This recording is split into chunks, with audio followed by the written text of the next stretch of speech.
শারদীয় দুর্গোৎসবকে ঘিরে নাটোরে শুরু হয়েছে সাজ সাজ রব। প্রতিমা তৈরিতে ব্যস্ত সময় পার করছেন শিল্পীরা। দর্শকের বিষয়টি নিয়ে সবশেষ তথ্য জানবো।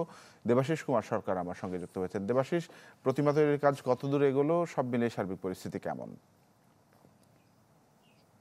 ইলেকট্রা এয়ার কন্ডিশনার কম বিদ্যুৎ খরচে দেবে অধিক শীতলতা, আর সেভিংসও হয়ে যাবে। তাই তানভীর, আপনি জানেন যে আগামী 28 সেপ্টেম্বর থেকে মহাষষ্ঠীর মধ্যে দিয়ে হিন্দু ধর্মাবলম্বীদের যে সবচেয়ে বড় ধর্মীয় উৎসব শারদীয় দুর্গোৎসব শুরু হতে যাচ্ছে, তারই প্রস্তুতি হিসেবে কিন্তু এরই মধ্যে বিভিন্ন মন্দির এবং মণ্ডপ সজ্জার কাজ শুরু হয়েছে। পাশাপাশি যে এই পুজোর মূল অনুষঙ্গ যেটাকে বলা হয়েছে প্রতিমা তৈরি, সেই প্রতিমা তৈরির কাজ কিন্তু জোর কদমে এগিয়ে চলেছে।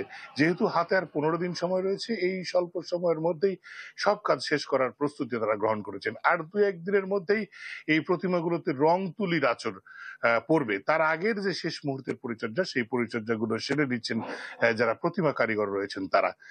এদিকে আমি জেলা পূজা উদযাপন পরিষদের সঙ্গে কথা বলেছিলাম, তারা যেমনটা বলছেন যে তারা প্রস্তুতি হিসেবে এর মধ্যে সভা সমাবেশ করেছেন এবং বিভিন্ন উপজেলা পর্যায়ের যে পূজা মণ্ডপ রয়েছে এবং তাদের যে কমিটি রয়েছে তাদের সঙ্গে ইতিমধ্যে বৈঠক করেছেন।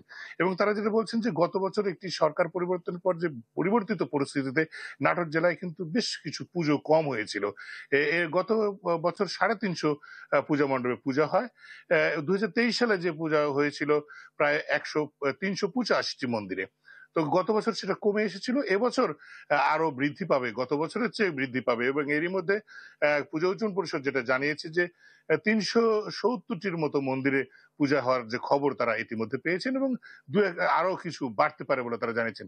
আর জেলা প্রশাসনের তরফ থেকে এরই মধ্যে উদযাপন পরিষদ এবং ধর্মীয় যে বিভিন্ন সংগঠন রয়েছে তাদের সঙ্গে বৈঠকের ঘোষণা দেওয়া হয়েছে এবং প্রাথমিক একটি যে বৈঠক পূজা পরিষদ এবং হিন্দু নেতৃবৃন্দের সঙ্গে সারা হয়েছে এবং কিভাবে এই পুজোর সার্বিক পরিস্থিতি নিয়ন্ত্রণ করা যায় তারা কিন্তু এর মধ্যে কর্মপরিকল্পনা গ্রহণ করেছেন।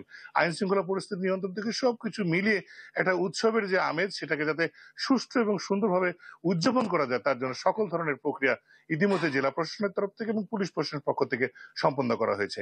এবং তারা বলছেন যে তাদের বিভিন্ন একটি টিম করে দিয়েছেন, সেই টিমগুলো বিভিন্ন মন্দির কমিটির সঙ্গে পৌরসভা ইউনিয়ন পর্যায়ে এবং সমস্ত পর্যায়ে একটা রুট লেভেল পর্যন্ত যাতে ওই মন্দির বা মণ্ডপ কমিটির সঙ্গে একটা যোগাযোগ তৈরি হয় এবং সার্বিক নিরাপত্তা থেকে শুরু করে সব ধরনের পরিবেশ যাতে শান্ত থাকে, কোনো ধরনের অপ্রীতিকর ঘটনা না ঘটে সে ব্যাপারে তারা পদক্ষেপ গ্রহণ করেছেন, এমনটাই জানিয়েছেন নাটোরের জেলা প্রশাসক। আর তাছাড়া এবছর নাটোর জেলার সার্বিক আইন শৃঙ্খলা পরিস্থিতি এবং সব মিলে ভালো রয়েছে। আর এটা সুষ্ঠু এবং সুন্দরভাবে পূজা উদযাপন হবে বলে মত প্রকাশ করেছেন এখানকার ধর্মীয় নেতৃবৃন্দ। জি দেবাশিস, ধন্যবাদ আপনাকে। দেবাশিস কুমার সরকার যুক্ত হয়েছিলেন নাটোর থেকে।